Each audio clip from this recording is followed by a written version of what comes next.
Testing 1, 2, 3.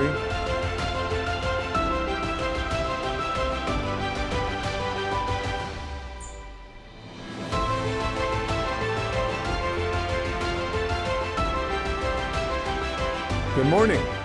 Good morning. I want to welcome you all to our Wednesday morning class. Thank you for you that are here in person today. We have a pretty good turnout for the day before Thanksgiving. So thank you for seeking the things of the spirit world than feeding that of 3D. I'm sorry, a lot's going on. It's 3D stuff for me. I have a real issue with it. I don't care for it. I'm doing what I have to do, but trying to move on. And not make it my priority is turkey and dressing. Which I don't like turkey anyway, so that's not a problem to give up the turkey.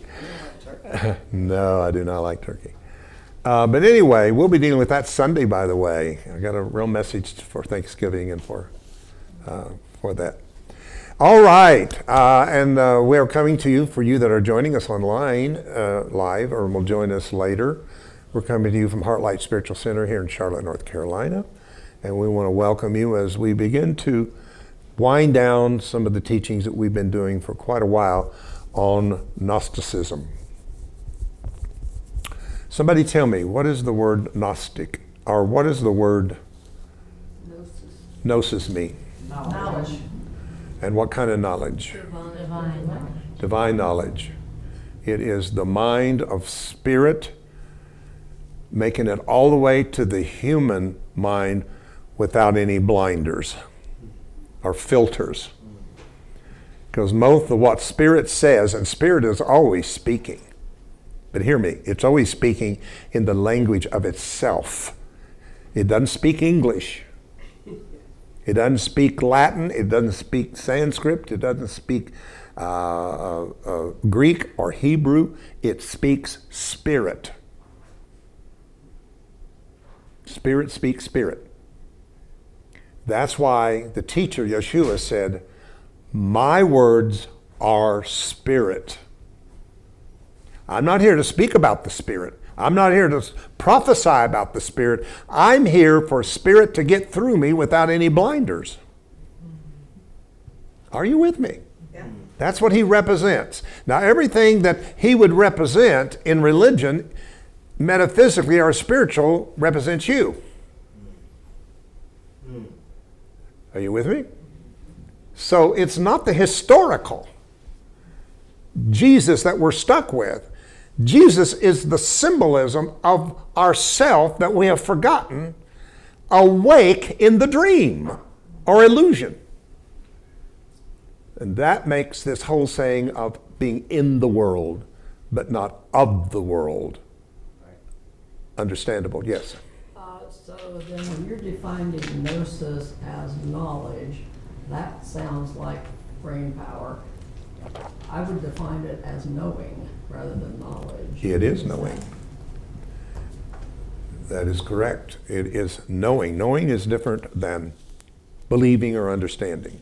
The human mind understands or believes something, and oftentimes it believes something it doesn't know. So gnosis is the knowing. In fact, let's look at the word knowledge. Know and ledge. When you have a gnosis experience, you're on the edge of human belief systems and ready to move into the knowing of yourself. And I do teach, for what it's worth, that every person comes in with a complete innate intelligence system. It is deeply embedded in your psyche, in your suke, in your soul. Higher part of your soul is the information that has been given to you that is universal in scope. What that means is everything that you could ever learn or know to reach enlightenment is innately in you now. One of the worst beliefs there is I came in empty and don't know anything. And when we do that, then we don't feed the knowing system and we stop knowing things, and therefore in the space we start adding beliefs that are based on the outside of ourselves. I read this and I like that, I believe that. I heard David say this, I think I believe that. I heard so-and-so do this, I believe that. No. Don't do that. Whatever I or anyone says to you, or a book or anything else that you do, you've got to hold it. Here we go again. Hold it in neutral. Do not react with right or wrong, good or bad, but hold it before you judge it. If it is something you already know, but you have forgotten and replaced a belief that doesn't match your knowing outside yourself, it will come up in you and correct your belief system to a knowing. Are you with me? That's gnosis. Exactly what Beth was saying. I believe this, but now I know that what I believed wasn't quite it. And once you have that knowing, it's settled. Beliefs change because information changes. That kind of outer knowledge changes. My goodness, you realize what a trip I've been on for 61 years in the world of beliefs? A lot of changes. But what's important is what I know. So, anyway, that's gnosis. I wanted to read something to you out of the Nag Mahande book.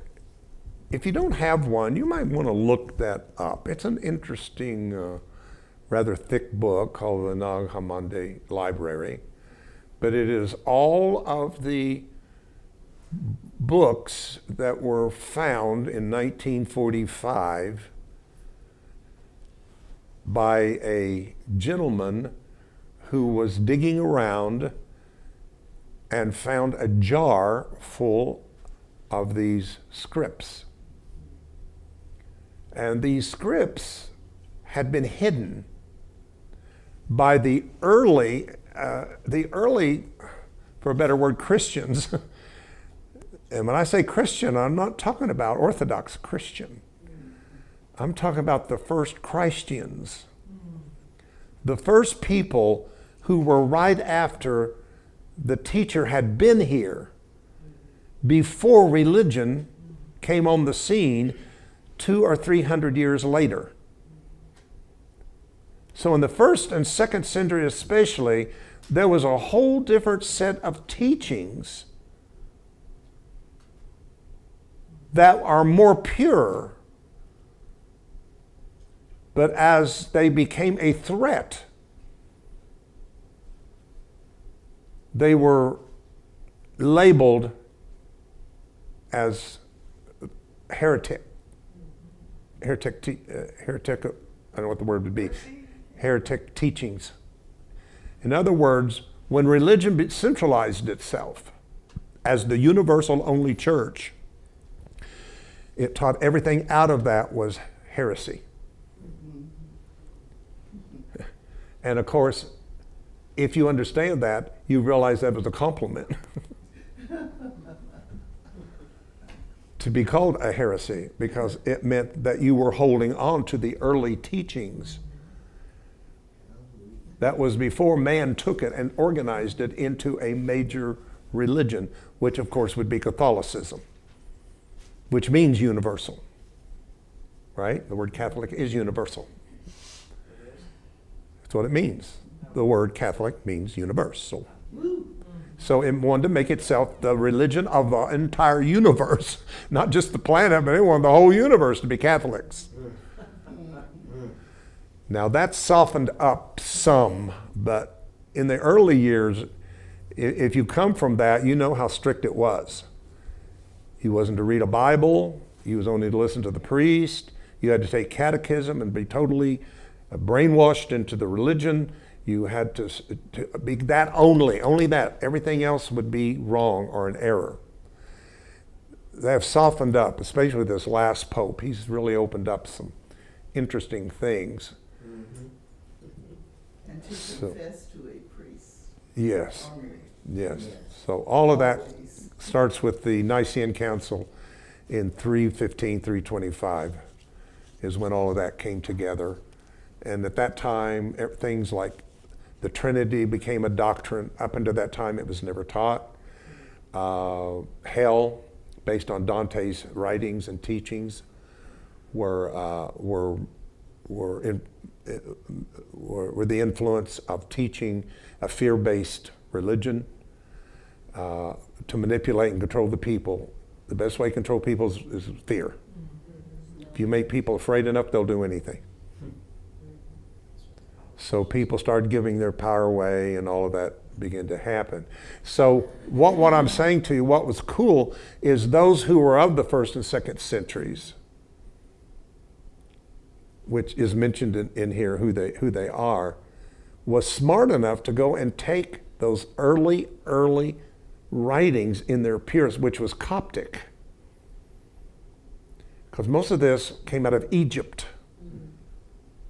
out of Alexander. You've heard the Library of Alexander that was burned down, where that was the Mecca for all the knowledge, and real knowledge and information was in Egypt at that time before they tried to destroy it all. So they found these series of all these scripts. So they went and buried them to keep them pure, knowing that someday they would be found. Well, that's what happened in 1945, the year I was born, by the way. And I don't say that lightly. I don't say that lightly, because the timing of your birth is very important, more than even astrology. There's a reason why you are born and come in at the time that you do. I was a 10-month baby, I know that. Wow. So I definitely was finding my way into the world on a certain path, a certain vibrational energy frequency that I had to be born with. And that's what gave me what I call a different rapport with time and space. Let me say that again. The fact of the... Everybody turn your phones off. Thank you for reminding me to say that. I forget to say it. Okay, so the fact of, this is me, the fact of my birth when it was and why it was the way it was set a trajectory with me toward my life. This is what, if I'd have been born a month earlier, one, I would have been a different astrological sign, not Sagittarius. But not only that, I would have not been on the same frequency. And because of the frequency I came on, gave me a different, I don't know how to say it, but a rapport with time and space. I immediately saw things differently. Not because I was taught to, because it was naturally inherent in me to be who I was born to be. I was a different child, let me tell you. I wish my parents was here to talk about it. Bless their hearts. I think every day, and I thank them so much how they dealt with me and put up with me. I'm an only child, and it was tough. I wasn't a mean or bad child, but I was a different child. I just saw things differently. I said things differently. I came up with things differently that just shocked people. And then my story about preaching to the cows at 5 years old on my grandma's farm. I mean, what 5-year-old is going to start preaching to cows? Because I knew what I was here for. I didn't have to learn. I didn't have to go to school. I didn't have to go to theology school. I didn't have to go to the seminary, or cemetery I call it, the seminary school. I didn't have to do any of that to become a preacher. I came in as a ministry. Yes. That was natural to me. And I wish for every one of you that have it to find your I am vibration. We're all I am, but every one of you have a unique I am code vibration that you were born with. And if you can find it, bless you. I hope that you can, because you will start, things will start coming together. Why this happened, why that didn't happen. All of that will start making sense to you. And all of the dots will start connecting. And all the questions start answering. And you begin to gather yourself together in power. There's power in true knowing and gnosis. Am I making any sense to you? I don't know why that came up, but that's what came up that I wanted to share with you. And I'm here today where I am because of that. Now I call it conscious born. Here I go. You gonna let me just go? Yeah. Okay. I heard this term first many years ago by Barbara Marks Hubbard. For you that know Barbara, she was a true mentor of mine and a true wonderful, wonderful person. But when I heard this term conscious born, I knew what she meant.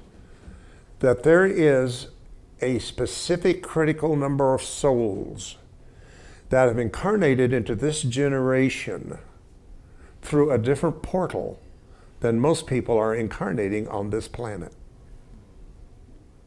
Now, how would I know? I don't know that I even believed that, but I knew it. Here's your good example of gnosis. That was in my belief system, but I knew that souls, and then it came to me, what I needed to know was that most souls incarnate in a portal that today would be over what we call Kuwait, Iraq, and very North Africa, which is known as what? The cradle of civilization. Most people believe that that's where the cradle of civilization is.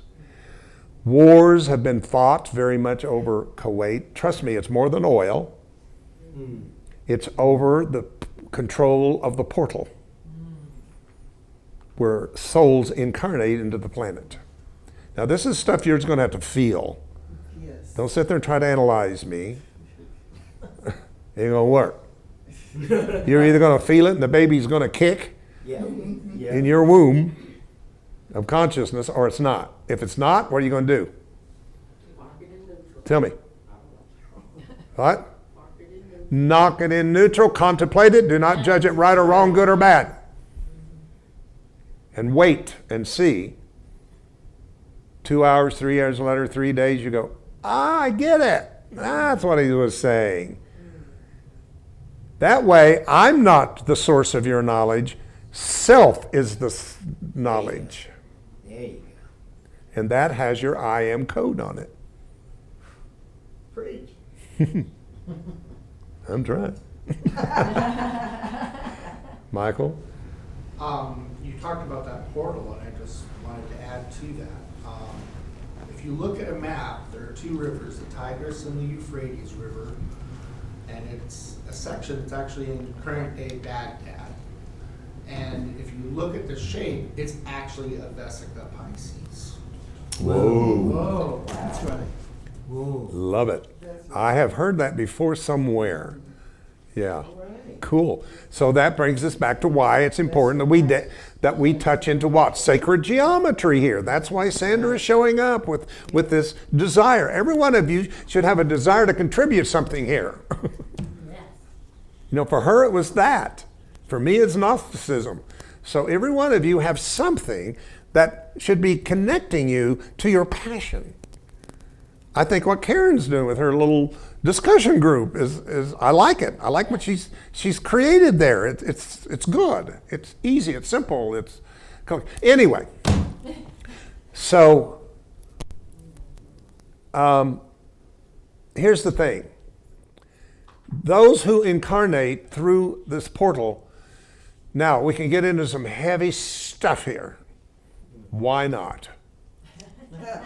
Now we get into beyond the planet technology.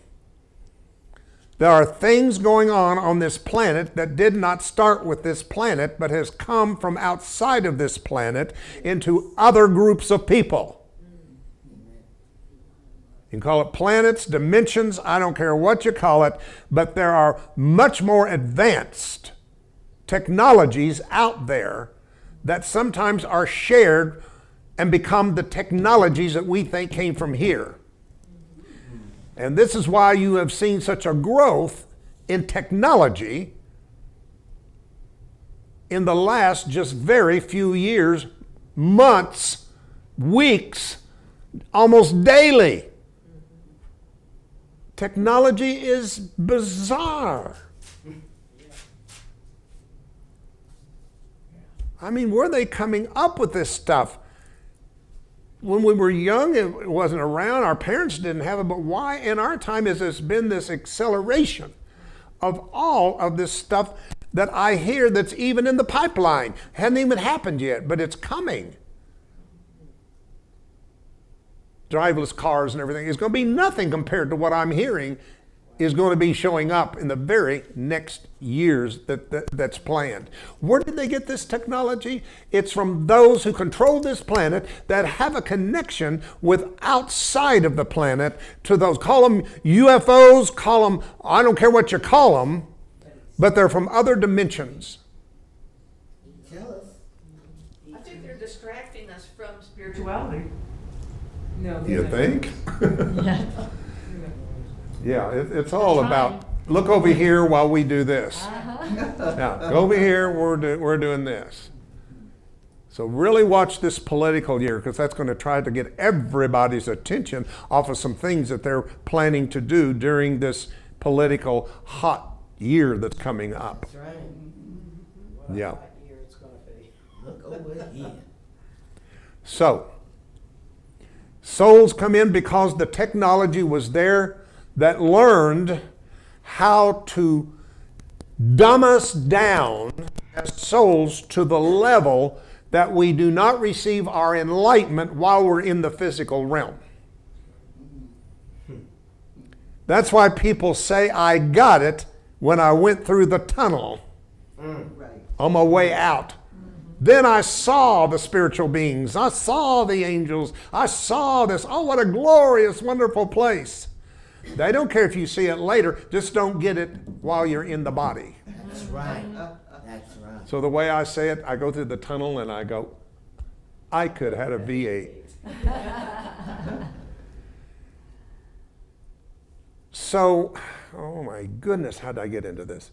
So, It's all right. the deep teachings of Genesis tells us that the Elohims came to the planet. The Elohim. But it says God in the Bible. In the beginning was God. Look it up.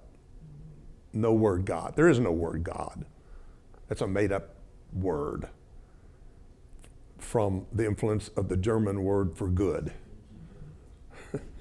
No, look it up. It says Elohim.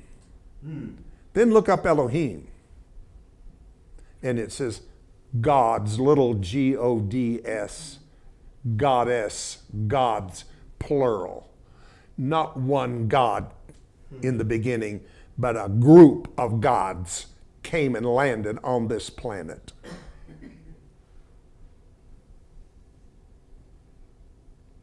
Now, this is not at all what I wanted to do today. I just don't get my way with spirit anymore. Spirit's talking again. Well, this is my true passion and message I'm giving you now. This is my thing that I'm here to tell the world about, and I'm ready to do that. That's something we're contemplating in the change that we're going through. from Soma to the next level of things. It's going to be a spiritual academy of teachings. And anyway, that's coming on in the horizon, a huge change for that. Because I got to get this out somehow. So I plan to spend my time podcast, YouTubes, and however I can to put my voice out there, because I don't have to go travel now. That's right. You know, I can go anywhere. Yeah. I'm going to use technology before technology uses me. I offer you my technology. I'm going to use it. So anyway, there's the true Elohim. This is not a bad group of people. They're actually representations of the true spirit God, who wanted to bring itself as being represented in a planetary dimension. Let's just stay with this. What the heck? So, what we've learned in here is about the invisible spiritual God that cannot be, what, defined? Everybody got that? It's the invisible virgin spirit God that has no beginning, no end, no name, no location, is everywhere. It just cannot be defined. And that's why the only way that it could be defined is when it started thinking. And then it had a forethought. And the forethought was about the only thing that existed was itself. Therefore, itself was the forethought. And in that forethought, which is called in here the Barbello, which we call the Holy Spirit. See, the language is different in Gnosticism because we're still using Christian language, maybe a little too much. That's why we need to learn the new language, because when you learn the new language, you'll shift the frequencies and the vibrations. But if you keep using the old Christian language, even in new ways,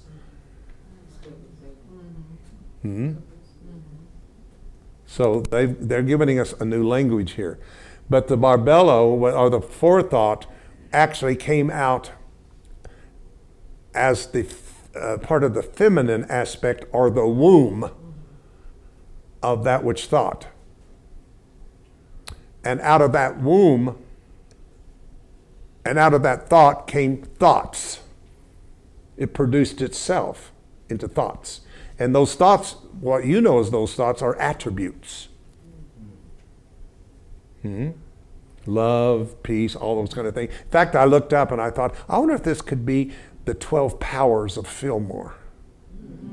It just came to me in the spirit, and I looked it up and I thought, that's cool. There are 12 different attributes in the 12 powers that all describe the presence of God in us. Will, love, gentleness, peace, all these things. That's the only way I can know the invisible, is to know it by its attributes.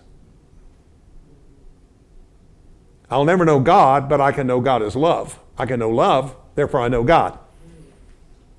Are you following me? If I just say I'm going to know God, I can't know God, but I can know God as an attribute of love, unconditional love, then I know God. And these are called the aeons in here. The aeons. And one of those aeons was wisdom, who was the feminine aspect of it. Anyway, I'm getting off the... I'm back on Gnosticism here. So anyway, this technology was able... Okay, let's go back to the Elohims. So the Elohims, if you look them up, is gods, little G-O-D-S. And even it says in the Bible, in the English translation, that Jesus said in John, I think 10, "Know you not it is written that ye are gods, whom the word has come to." Ye are gods, or Elohims. Psalm 78 is even better. Don't you know the world is off course? Why do you lay down and die like the princes of this world? Know ye not you are gods, the children of the Most High, El Elyon. They don't get more powerful than that. That's probably the most powerful little book in the Bible. It's 8 verses, is Psalm 78, or 87. 78. I don't know, 87. I'm dyslexic. Look at that. When I'm in the spirit, I'm looking backwards. I'm not looking in the mirror. Oh my God. So, let's go back to our infinite, undefinable, non-local, spiritual, infinite being. Our true creator, even before it was a creator, because it hadn't created, cannot be defined. Okay. So as it wants to define itself, and here's a great mystery that I don't totally claim to understand, is why this little insignificant ball of earth is chosen Yeah. to be what it is, but it was. Who knows why? I don't know why. Okay. Because it's really not anywhere important. It's not in the center of anything. They tried to make us believe that for centuries, that the earth is the center of the universe.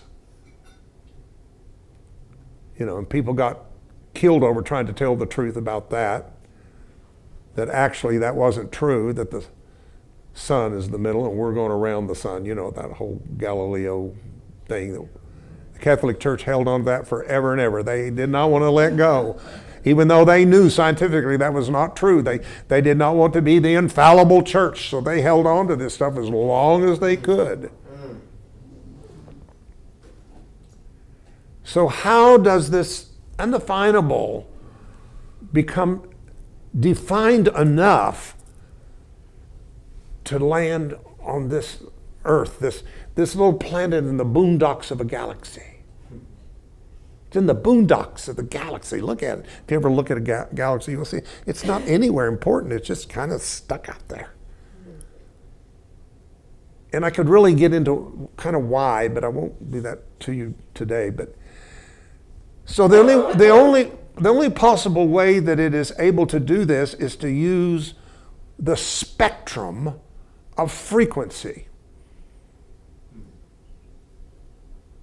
This is why the Bible said, and God moved across the face of the deep. The word moved has several meanings. One of them is God fluttered. The best one is in God vibrated. So as it changed its vibration to be definable through vibration, it became definable, it became universal. And here's the key. Since we know there is more than one universe, now we know there's an infinite amount of universes, or the multiverse, right? So the universe is out the door.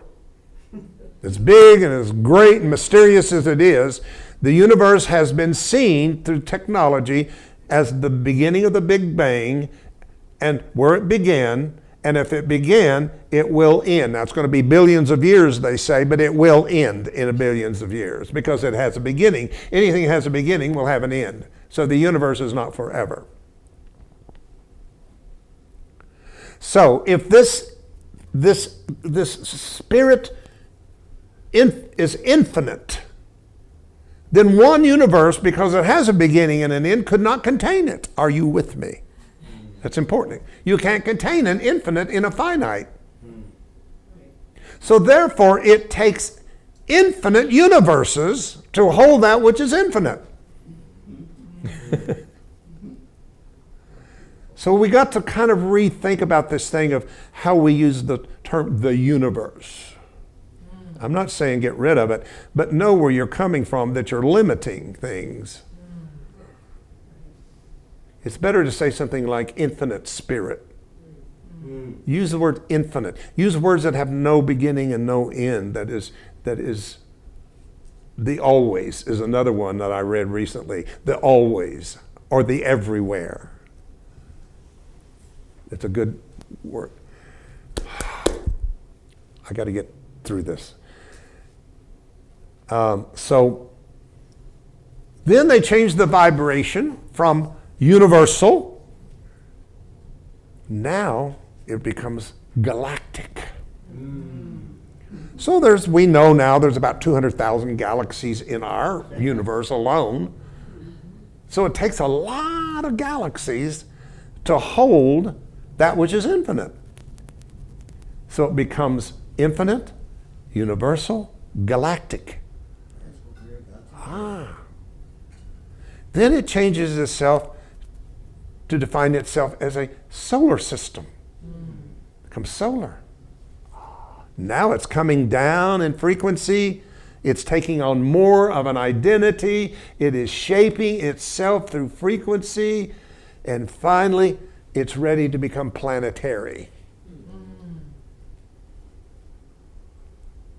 And that's why when they go to planets, they're not going to see anything, because what they're looking at is the face of the infinite. They're looking at infinite spirit, which is on every planet, occupies every planet. Not little green men and all that, but the infinite. So finally, it becomes able to manifest itself on planet Gaia, Earth. And it is a collective manifestation of itself called the Elohim. Now, the reason, I'm going to give you the reason why the planet is so powerful and a hot piece of real estate in the galaxy, is because it is chosen for free will. Now, let's just think about this. Why would the Creator want to create a place for free will? The reason is it wants to receive recognition, what religion calls worship or praise, you call it what you want to, from those of free will. Not because they have to or they're made to, but because they choose to give back the love that created them to the source of all love. Now, this bothers me a little bit in the metaphysical groups. I'm sorry, but there was something that happened back when I was in the realms of praise and worship that we don't have. If I could get you all just to go into a song and then end up with hallelujah, hallelujah, hallelujah, hallelujah. If we all did that together and raised a praise up into the high dimensions, oh my God, would we thrill Creator's heart. And the Creator would pour it back upon us. But for some reason, when you get into this level, we think we don't, it's all about get, and we don't know how to give. We think God is God. He don't need anything. We're the needy little human beings down here that need all the time. I need a healing. I need money. I need a blessing. I need this. I need that. And all we're doing is using prayer for our list. And I did a message on this a few years ago here. Long time ago. I'll do it again sometimes. But it's about, and this is in the Kabbalah too, and it's in Course of Miracles, and a lot of things of how that we must give back. We must be givers, not just receivers. We must not think that because God is God, or whatever you want to call it, that it doesn't need anything. If it didn't need anything, it had never created anything. It created because it needed something.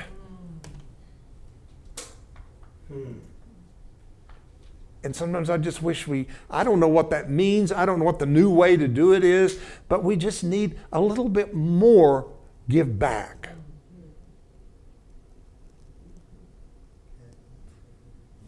So I may just take off sometime and just start praising. If you want to get into it, do it.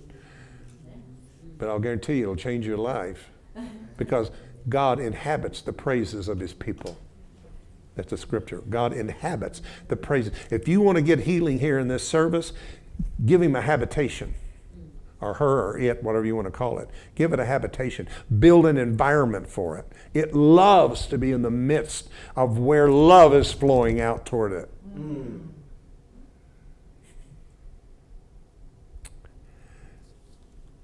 So anyway,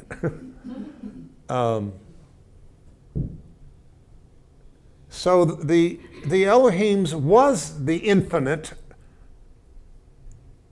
into a planetary manifestation of itself. But because of the free will, something happened. And what happened is a part of the Elohim group said, why do we want to represent something bigger than ourselves? Why don't we just become that which we represented? And they begin to usurp the authority to become the god of the planet. And they're still ruling the planet. They become a bloodline.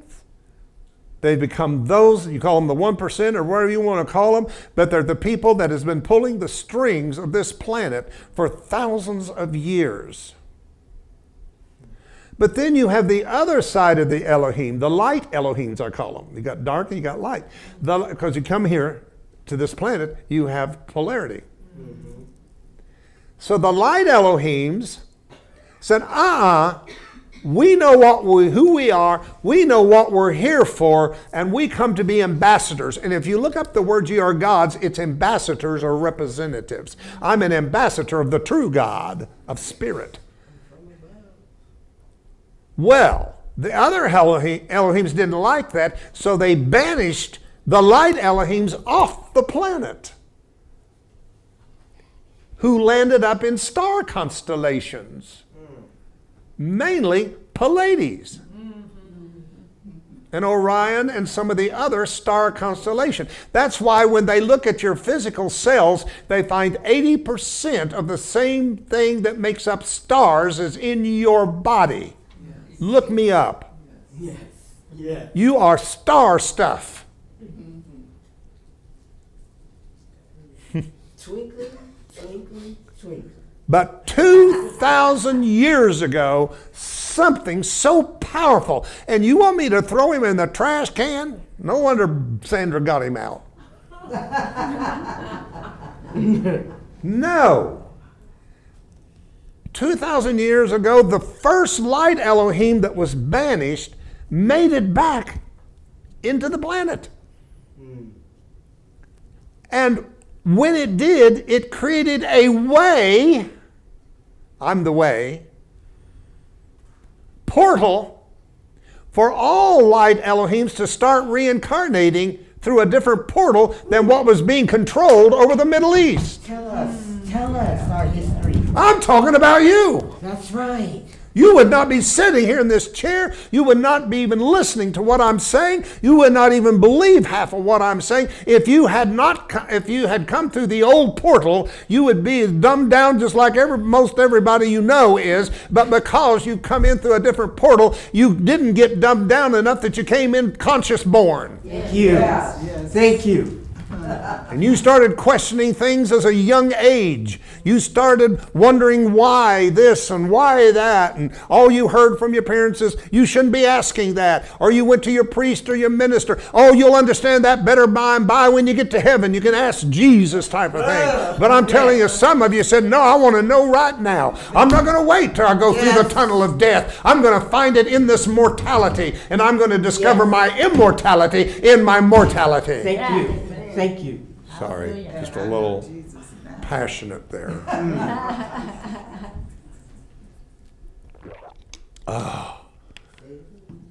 The old song says, this is my story, this is my song. Yes. This is my story. This is what I'm here to talk about. And I have to tell you, I've backed off way too long. Thank you. No more. That you came for. If everybody leaves here, they'll have to go. If I have one of you or two of you to talk to, I'll do it. But I am ready to quit playing church. Let's talk about it. The Rainbow Tribe is here. Let's take a deep breath. What am I saying? We call them light workers. We call them critical mass. Yes. The Bible calls them the first fruits of the harvest. And Jesus, it says this, and Yeshua Jesus was the first among many brethren. What? The first light Elohim to get here back on the planet as a true representative of the God of Spirit. And that's why he told the others who are the product of the darker Elohims, you're of the devil. Your father is of the devil, but mine is spirit and seeks to worship you. And he said, I'm here for the great shift. Yes. From the creator of this world to the creator of our spirit world, which is the only thing that's real.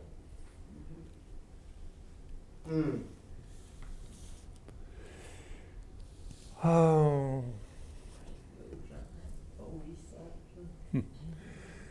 So, you that came in later, I want to let you know next Wednesday we're going to do the last video, which is the 24th lesson by this man, and it will put it all together so well. I listened to it last night and went, whoa. This is so... Do you know who the author is of that series? I do. Professor David Breck. He's a professor of the Ohio University. He's absolutely brilliant. All these people are brilliant. They're the best of the best in their thing. So anyway, we'll be showing that Wednesday. Don't miss it. And then the next week we will open it up for at least some discussion and some finalization and see where we want to go beyond that.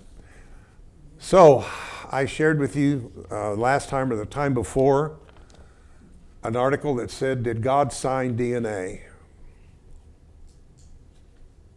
For they have found the name and initials of Yahweh 500 times in human DNA. And you would not believe how excited people are to find that God's name is in your DNA. And I'm saying, too bad. What God is it that's in my DNA? It's not my Father of Spirit that's in my DNA, but it is the physical, material God of this world. That's why I was so directed early. This is in the 80s to do DNA work. Out of nowhere. Just dropped into my consciousness.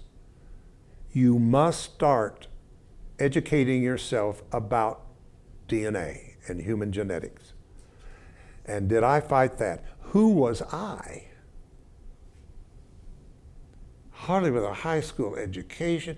I'm not a geneticist. I'm not a scientist. Who am I to start talking about a subject to do with the oxyribonucleic acid? And it would not leave me alone. And most of you know my story that I began to notice the word DNA was showing up everywhere at that time.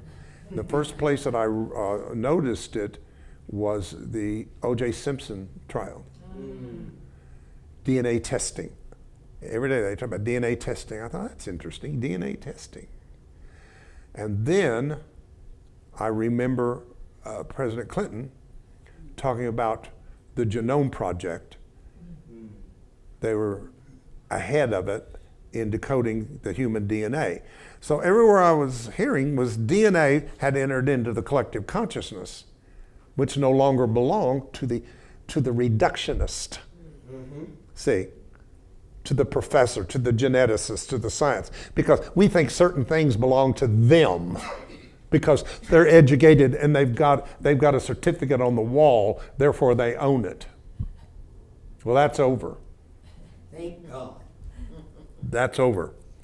So I didn't know what to do about that, and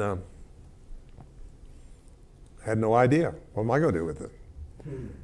And then somebody called me out of the blue. I hadn't heard from them in, I don't know, a long time, a year or two, and said, I don't know why I'm calling you, but I was praying or whatever they were doing, and said, I had to call you and tell you, I have discovered there's a doctor out here teaching DNA activation workshops. Oh, my God. My brain went, DNA activation? See, I was of the old school of determinism, which means that DNA is determined. You can't change it. This is before Bruce Lipton. This is way back. And I'm going, really?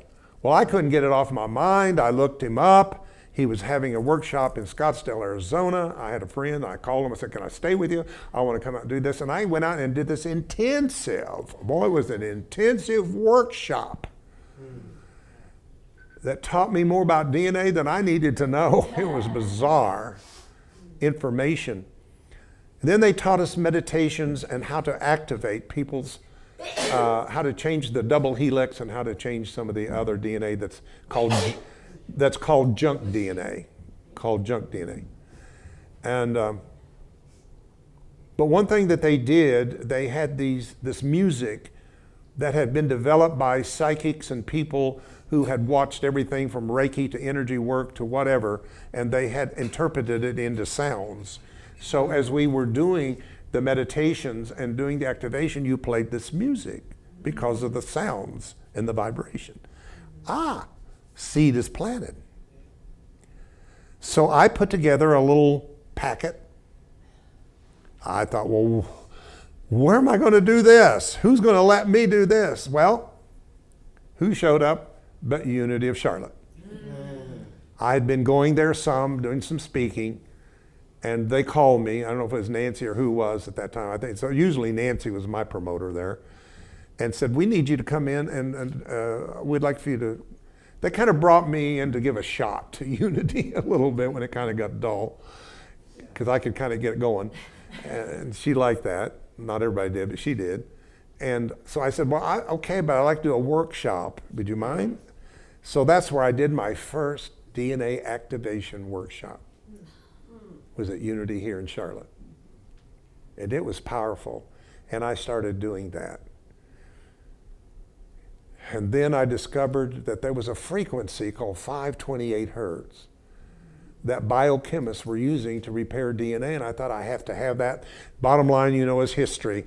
Because of that, I found the solfeggio frequencies, and from that I had made into tuning forks, and when I held the tuning forks, I stood at a fork in the road, and I began to get downloads, which 23 years ago became Soma Energetics, which is translated in English, Spanish,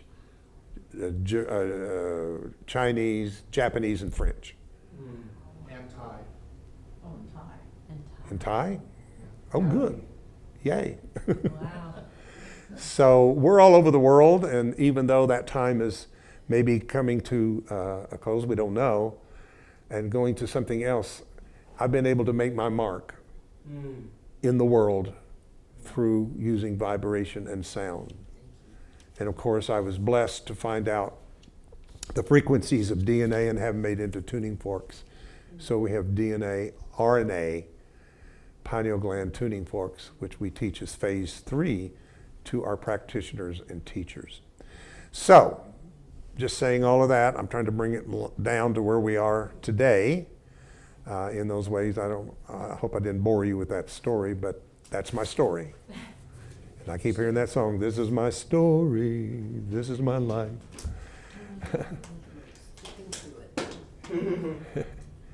I guess I have such a, I don't know what it is, a desire for you to know me on a deeper level. I don't want to be the image of your minister, your spiritual director. That's fine. I know we have to do those things. But I want you to know the depth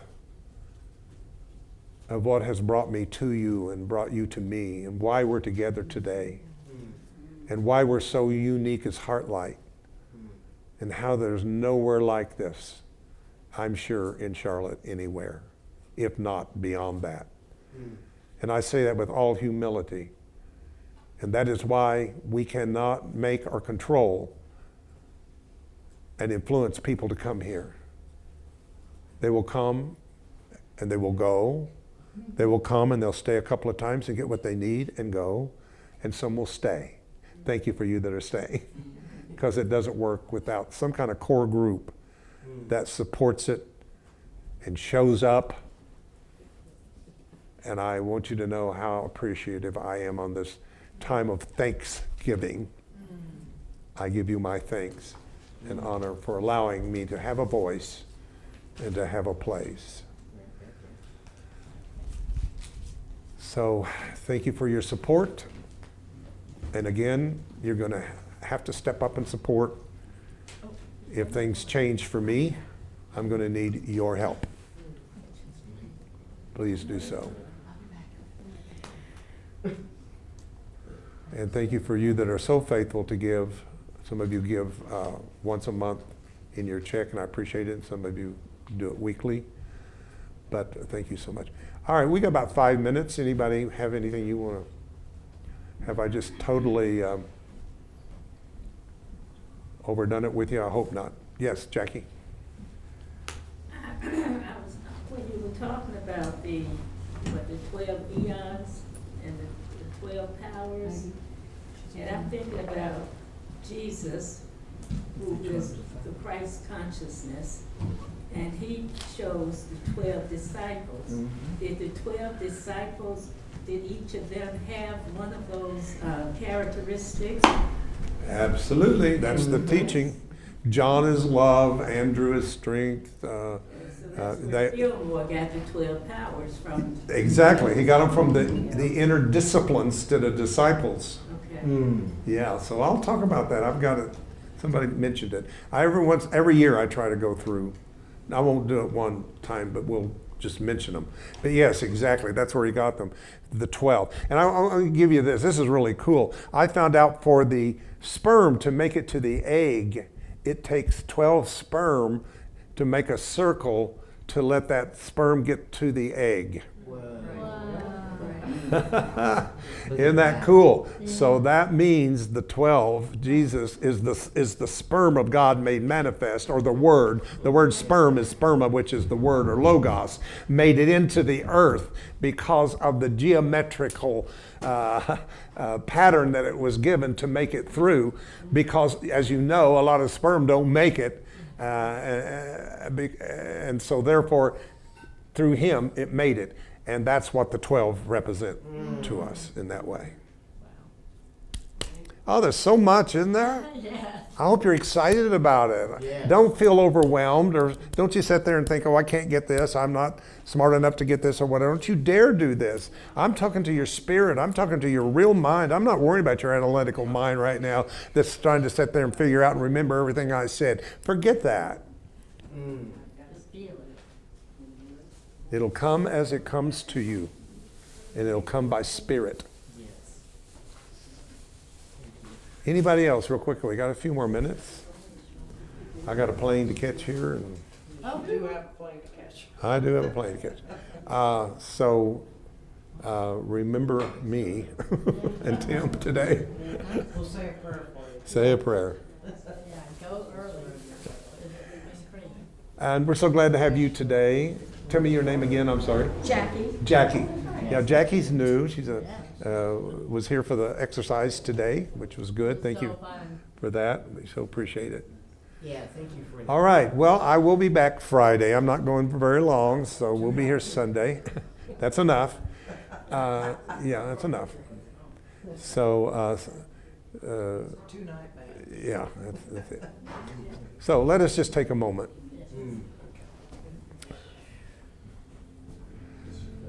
Take a deep breath.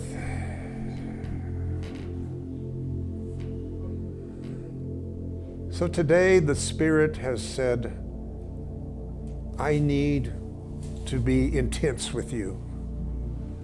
I need to pull back the veil of your hearts and minds that has been put upon it by those in control. Today I release your heart and your spirit to receive my voice at a completely new level, a completely new frequency. Spirit says, for do not fear all that has been put upon you today, for it shall come to you in due season and due time, even as you lay upon your bed and dream at night, will I show you your uprightness. For I have found one among you of 1,000 to interpret your uprightness. You, the chosen, have chosen. I did not choose you, you chose. Long before you came, to stand in this gap of two worlds. A dying world that's dismantling itself with great intensity, and a world that's birthing itself. For I need you as my mediators to stand in the collective consciousness between this and that, right and left, light and darkness. This is your time, says Spirit, that you will understand more about your life and what it has been, and why it has been. For I have many things to show you at this time. I shall become more intimate with you.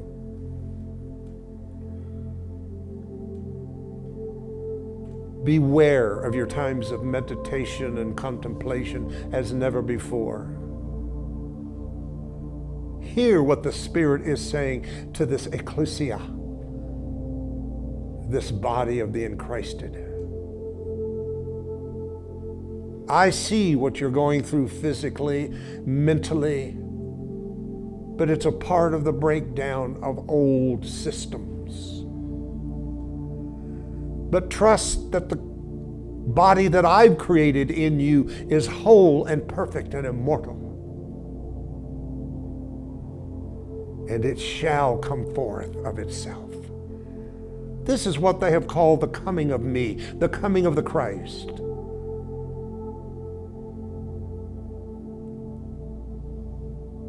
I shall bring it all the way to the cellular level of your bodies.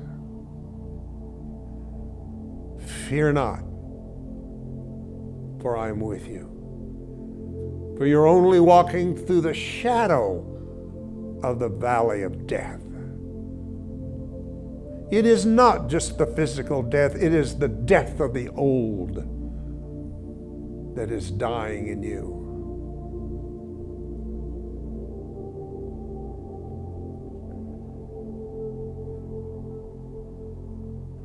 Take a deep breath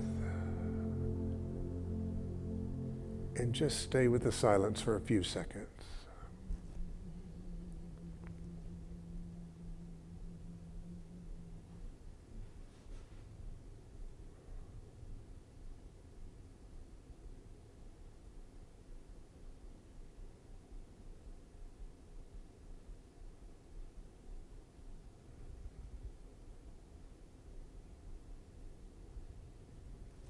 For it is your Father of Spirit, good pleasure to give you the things of the kingdom of heaven, which are not meat or drink, but joy and peace and righteousness in the Holy Spirit.